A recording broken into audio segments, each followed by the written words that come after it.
तो पिछले लेक्चर में हमने एक सिंपल एडिशन का प्रोग्राम लिया था लैब व्यू में। आज हम डिस्कस करेंगे एक और example Celsius to Fahrenheit conversion.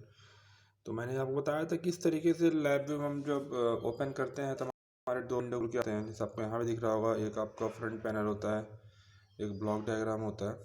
तो हमें यहाँ डिस्कस करना है कि किस तरीके से हम सेल्सियस टू फ़ारेनहाइट में टेम्परेचर को कन्वर्ट करेंगे। तो आपको जो फार्मूला दिख रहा है ये आपका फार्मूला है।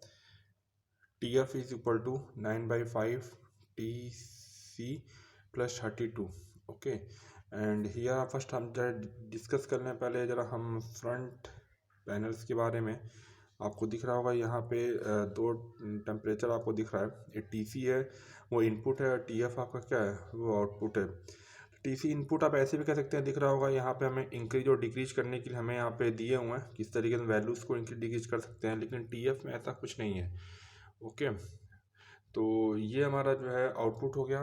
तो सिंपली हम कह सकते हैं फिर हम किस तरीके से इस ब्लॉक डायग्राम सॉरी इस उसका हम कैसे बनाएंगे ब्लॉक डायग्राम। तो आपको यहाँ दिख रहा होगा ऊपर आपका देखिए फार्मूला भी लिखा हुआ है। तो फर्स्ट ऑफ ऑल हमें यहाँ पे TC हमारा इनपुट है, एक हमने यहाँ पे इनपुट ले लिया जो फ्लोटिंग पॉइंट नंबर है TC को। सिमिलरली अब देखिए TC को मल्टीप्लाई किया गया है 9/5 से। तो अब देखिए यहाँ पे आपका नीचे साइड में दिख रहा है जो 9 और 5 लिया, दो नंबर लिया गया है और उसको जो पास किया जा रहा है एक नोड है, उस नोड में देखिए डिवाइड का साइन है। इसका मतलब ये है कि वहाँ आपका 9/5 प्रोड्यूस होगा उसके आउटपुट पे, और उसका आउटपुट फिर एक दूसरे नोड है उसके इनपुट पे जाएगा, और दूसरा इनपुट आपका TC आ रहा है, वहाँ बीच में देखिए मल्टीप्लाई का साइन है। तो दिख रहा होगा आपको ये मल्टीप्लाई का साइन है, and then we get after the output of multiplying sign we get 9/5 into TC. This is again input to the next node, और नेक्स्ट नोड का दूसरा इनपुट आपका 32 है और नोड में दिख रहा है आपको प्लस साइन है। तो इस तरीके हम जो यहाँ पे आउटपुट हमें मिलेगा वो मिलेगा 9/5 TC plus 32, और we get the output TF। तो ये दिख रहा होगा किस तरीके से यहाँ पे ब्लॉक डायग्राम आपका बनाया गया है सेल्सियस टू फ़ारेनहाइट कन्वर्जन का। बहुत सिंपल प्रोग्राम था, आपको दिख भी रहा होगा। और यहाँ जो TC दिख रहा है आपका इनपुट है, क्यों इनपुट है मैंने बता चुका है। यहाँ पे उसको वैल्यूज़ को जैसे यहाँ पे 1.23 लिखा हुआ, उसके बगल में आपका एक कर्सर बना हुआ, उसको ड्रैग करके हम अप एंड डाउन कर सकते हैं। लेकिन आपको दिख रहा है यहाँ पे हमारा जो आउटपुट है जहाँ पे TF लिखा हुआ उसमें ऐसा नहीं है।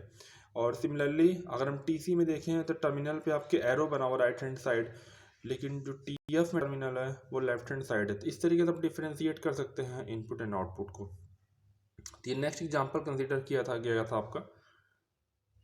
फिर ये रियल विजुअल आपका होगा लैब व्यू जो दिख रहा है आपको यहाँ पे किस तरीके से यहाँ दिखाया गया, ठीक है। और ये आपको दिख रहा है कैसे हमारा फ्रंट पैनल है, फिर किस तरीके से हमारा आपका ब्लॉक डायग्राम है। This is the real view of the example in the LabVIEW. Okay, now how to fix the errors and bugs. जैसे आप लोग जब प्रोग्राम जैसे C में बनाते थे तो आप प्रोग्राम लिखने के बाद उसको आप कंपाइल करते थे, इन द केस एनी एरर तो आप उस एरर को रिड्यूस करते थे। तो यहाँ पे भी ब्लॉक डायग्राम बनाने के बाद हम उसको कंपाइल करते हैं, मीन्स कंपाइल जब रन कराते हैं तो अगर in the case if there is any error तो उस एरर को हमें हटाना होता है। ओके, तो कुछ जैसे यहाँ भी आपको दिख रहा है, जब हम कंपाइल करेंगे तो आपको दिख रहा है यहाँ पे जैसे ये आपको दिख रहा है किस तरीके अब कितने कैसे एरर को डिफाइन किया गया है, थोड़ा सा मैं डिस्कस कर देता हूँ।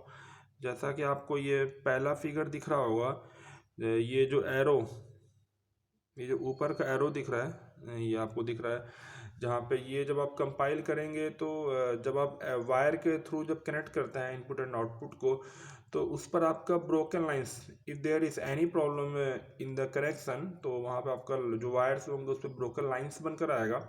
तो आपको दिख रहा है जब रन कराते हैं अगर कोई एरर होता है तो जिस ऊपर की साइड दिख रहा है आपको जो एरो है वहाँ से एरो इंडिकेट किया हुआ है, फिर एरो मेंशन होता है कि एरो उसमें प्रॉब्लम क्या है। देन आपको दिखे यहाँ पे जो पहला ही जो आपको एक ब्लॉक डायग्राम लिया हुआ है, जब कंपाइल कराया तो दिख रहा होगा आपको न्यूमरिक कंट्रोल है और अगेन न्यूमरिक कंट्रोल 2। तो यहाँ देखिए बीच में आपका ब्रोकन लाइन बना हुआ, मीन्स आपने जो वायरिंग किया हुआ है दिस इज़ रॉन्ग। ओके, ऐसा रॉन्ग आपको दिख भी रहा हो क्योंकि मैंने आपको ये बताया था थोड़ा सा और मैं इसको जूम करता हूँ कि जब कभी भी हम इनपुट लेते हैं, तो जैसे यहाँ दिख रहा होगा आपको numeric control left hand side जो है उसमें 1.23 आपका मेंशन है, उसके देखिए बगल में वैल्यूज़ को इंक्रीज या डिक्रीज कर सकते हैं।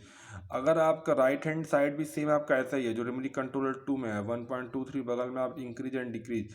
तो इफ़ अगर न्यूमेरिक कंट्रोल 1 अगर आपका इनपुट है तो न्यूमेरिक कंट्रोल 2 हमारा आउटपुट होना चाहिए, लेकिन इसके अकॉर्डिंग हमारे दोनों इनपुट हो रहे हैं, क्योंकि आप दोनों हमारे यहाँ पे इस तरीके से यहाँ पे दिया हुआ है कि आपको दोनों की वैल्यू चेंज कर सकते हैं, इसलिए आप दोनों इनपुट को कनेक्ट किया, इसलिए दिस इज रॉन्ग। ओके, इसलिए ब्रोकन दिख रहा है। सेकंड वाले में आपको जो दिख रहा होगा, सेकंड वाले में अगर हम देखना चाहें, ये आपको दिख रहा है, इसमें दिख रहा है कि आपने न्यूमेरिक कंट्रोल 1, 2 एंड 3 लिया हुआ है, तो ये सिंपल एक एडिशन का प्रोग्राम अब दिख रहा है। जो न्यूमेरिक कंट्रोल 1 है उसको आप नोड के इनपुट पे ना देखें, उसको नोड को आउटपुट से कनेक्ट किया आपने, आपको दिख रहा होगा यहाँ पे। तो ये एक रॉन्ग कनेक्शन है। न्यूमेरिक 2 का ऐसा सही है, जैसे न्यूमेरिक 2 का करेक्शन आपको हुआ है, आई मीन जैसे आपने कनेक्शन किया हुआ न्यूमेरिक 2 का, सेम न्यूमेरिक 1 का भी कनेक्शन होना चाहिए, लेकिन आपने आप आउटपुट से कनेक्ट किया हुआ है, इसलिए ये रॉन्ग कनेक्शन है, इसलिए आपका ब्रोकन लाइन है। और सेकंड नीचे जो दिख रहा है आपका, जो न्यूमेरिक कंट्रोल 3 से जो हमने कनेक्ट किया हुआ है इनपुट को, तो वो आपका उस नोड के आउटपुट से कनेक्ट होना चाहिए, क्योंकि हमारा न्यूमेरिक कंट्रोल 3 हमारा आउटपुट है। तो ये ऐसे हमारे अगर आपके होंगे तो ये आपको रॉन्ग कनेक्शन दिखाएगा, और हमारे वायर्स होंगे जो वहाँ पे वो ब्रोकन ऐसे बनकर आ जाएंगे। तो ये दो एग्जांपल लिया गया था, और फिर इनको रिमूव कर देखिए, यहाँ लिखा हुआ है click control B in order to remove all the broken lines. तो इस तरीके देखिए आपका मेंशन भी होता है, और कैसे ये लिख कर आता है आपको दिख रहा होगा यहाँ पे, जैसा दिख रहा है यहाँ पे अगर आप देखेंगे तो यहाँ दिख रहा है block diagram error add contain unwired or bad terminal you have connected as indicated to an input of add। देखिए यहाँ लिखा हुआ है, जैसे जो हमने बोला था अभी, तो आपने क्या किया है, आपने इंडिकेटर जो आउटपुट होता है आपने इनपुट के आपने उस पर कनेक्ट किया हुआ है। तो कुछ इस तरीके से आपके एरर्स यहाँ पर आते हैं, जिसको हमें क्या कहते हैं ट्रेस करना होता है, और इसको हमें रिमूव करना होता है। तो ये आपका जो था how to fix error and bugs. Okay, the most important role in the block diagram is the data type। data type के बारे में आपको देखिए यहाँ दिख रहा होगा, तो डेटा टाइप से यहाँ पे आपको देखो फ्रंट पैनल और ब्लॉक डायग्राम दोनों पे दिखाया गया है। मीन्स जिस तरीके से आपके फ्रंट पैनल पे उसके करस्पॉन्डिंग आपके यहाँ पे डेटा टाइप्स जो हैं आपके यहाँ पे उस पर भी दिखाया गया, ब्लॉक डायग्राम पे दिखाया गया। तो जो हमारा ये वाला पार्ट है अगर हम देखना चाहेंगे, तो ये हमारा जो पार्ट है, ये हमारे जो पार्ट हैं उसके हैं आपके ब्लॉक डायग्राम पे होंगे, सॉरी ये जो पार्ट हमारा फ्रंट पैनल पे है, तो फ्रंट पैनल पे हमें इसको इस तरीके से लेना होगा, और करस्पॉन्डिंग हमारे यहाँ पे जो है ये डेटा टाइप आपको दिखेंगे ब्लॉक डायग्राम पे। तो करस्पॉन्डिंग का आपको दिख रहा है, पहला हमारा वहाँ पे जैसे दिख रहा होगा आपको डबल वो लिया भी गया था, जैसे डबल 1 दिख रहा है एंड डबल 2 दिख रहा है, तो मीन्स वो आपके डबल प्रिसीजन फॉर्मेट में आपको फ्लोटिंग पॉइंट नंबर ले लिए गए हैं। इससे सिमिलरली आपको देखिए यहाँ पे ये डबल प्रिसीजन फॉर्मेट में ये आपके नंबर वो लिए गए हैं, डबल फ्लोटिंग पॉइंट नंबर है। तो देखिए यहाँ बहुत सारे आपको दिख रहे होंगे, जैसे फ्लोटिंग पॉइंट हो गया, फिर इंटीजर हो गया, फिर बूलियन, फिर स्ट्रिंग, फिर error in, then array numeric, array string, ये सारे चीज़ आपके लिए गए। तो आपको जो लेफ्ट हैंड साइड में दिख रहा है, मतलब हम देखना चाहें अगर आपको ये जो दिख रहा है, ये आपको दिख रहा है, ये आपका एज ए इनपुट की तरह है या एज ए कंट्रोल की तरह है, क्योंकि आपको दिख रहा है यहाँ पे 1.2 स्टार्टिंग पहला ही लें तो 1.23 है, उसके बगल में देखिए आप उसके हेल्प से इंक्रीज या डिक्रीज कर सकते हैं। सिमिलरली देखिए टर्मिनल के राइट हैंड साइड पे एरो लगा हुआ है, तो ये किसका सिंबल हो गया आपका, ये सिंबल जो है ये आपका हो गया कंट्रोल और इनपुट का। सिमिलरली आपको दिख रहा है राइट हैंड साइड में हमारे करस्पॉन्डिंग जो दिख रहे हैं वो हमारे इंडिकेटर्स हैं, क्योंकि आपको देखिए वहाँ पे उसके टर्मिनल के लेफ्ट हैंड साइड हमारा एरो बना हुआ है।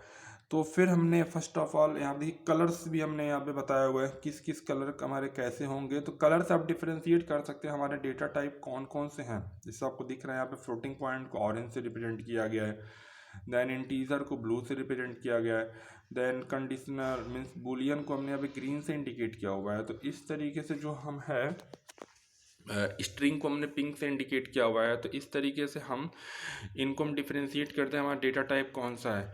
और अगर आपने इस तरीके से कंट्रोल और इंडिकेटर अगर प्लेस किया हुआ है तो प्रॉपर इनके बीच में आपका ये वायरिंग हो सकता है। This is about the data type.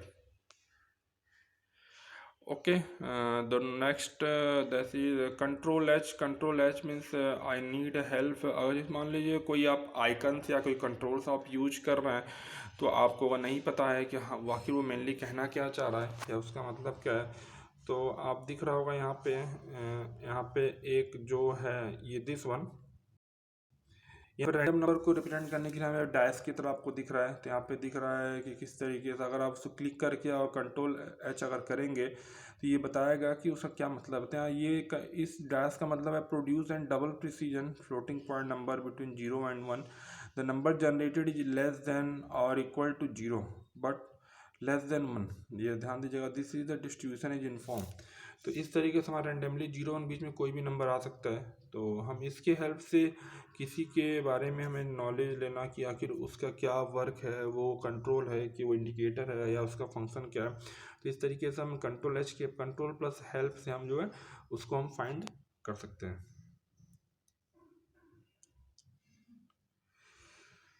Now there are some reference guide. जैसे रेफरेंस गाइड मीन्स हम यहाँ पे कुछ सॉर्ट की हम यूज कर सकते हैं। यहाँ पे लैब व्यू में जैसे आपको दिख रहा है, क्रिएट न्यू वर्चुअल इंस्ट्रूमेंटेशन के लिए control Z, save virtual instrumentation के लिए आपको दिख रहा है कंट्रोल शिफ्ट जेड, प्रिंट के लिए इस तरीके से हैं।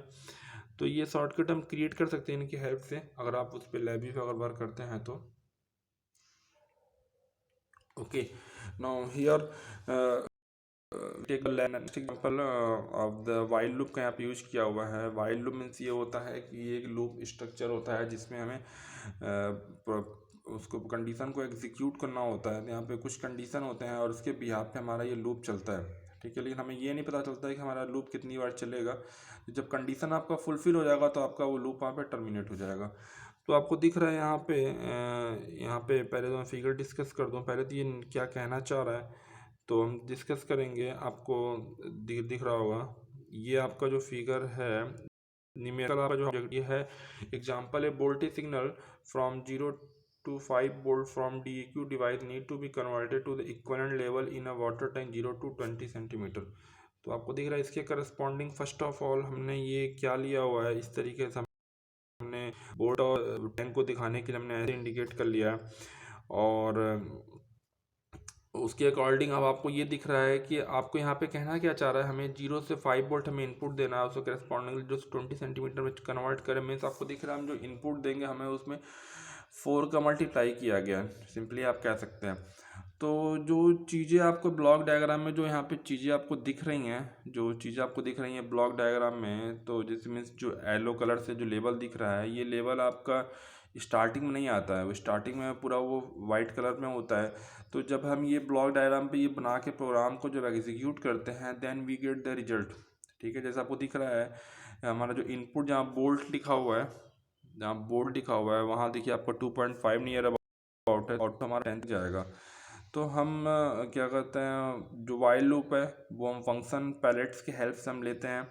और जो हमारे ये हमने जो लिया हुआ है दिखाने के लिए टैंक और ये हम कंट्रोल पैलेट से लेते हैं जो फ्रंट पैनल में होता है। देन आपको यहाँ दिख रहा है, थोड़ा मैं एक्सप्लेन कर दूँ ब्लॉक डायग्राम।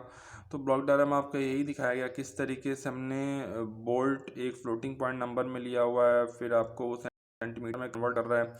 देखिए थोड़ा सा मैं देखना जो नोड में देखिए एक नोड बना के उसमें मल्टीप्लाई का साइन किया गया है, 4 से मल्टीप्लाई किया गया। मीन जो भी आप बोल्ट में देंगे आप उसको वो 4 टाइम मल्टीप्लाई करके वो सेंटीमीटर में देगा, ठीक है। और ये तब तक देगा जब तक यहाँ पे ये तो प्रोग्राम आपको दिख रहा है और ये कितने तक लूप चलेगा, जब आपने इनपुट जैसे से आप 0 से 5 वोल्ट आप यूनिफॉर्मली देंगे तो इसके अकॉर्डिंग 0 से 20 सेंटीमीटर में ये कन्वर्ट हो जाएगा। तो यहाँ पे आपको दिखाया था वाइल लूप में हम एक यहाँ पे नीचे दिख रहा है कि स्टॉप बटन लिखा हुआ है। तो जब हमारे सारे कंडीशन फुलफिल्स हो जाती हैं, मीन्स सारे प्रोसेसिंग कंप्लीट हो जाती है, तो हमें ये स्टॉप बटन को एक्टिव करना पड़ता है। मीन्स अब वो ये शो करता है कि हमारा प्रोसेसिंग स्टॉप हो गया है।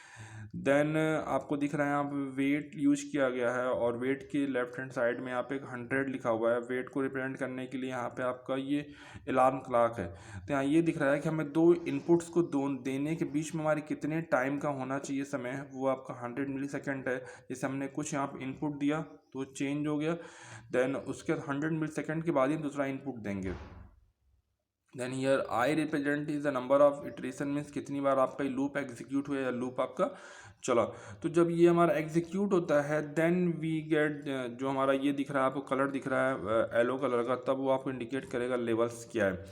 तो ये एक छोटा सा एग्जांपल था आपका, ये वाइल लूप यूज करके एक वोल्टेज सिग्नल कन्वर्ट करना था, 0 से 5 वोल्ट था, उसको 0 से 20 सेंटीमीटर में कन्वर्ट करना था। So this is all about the example, and next lecture we will discuss about the waveform chart and graph.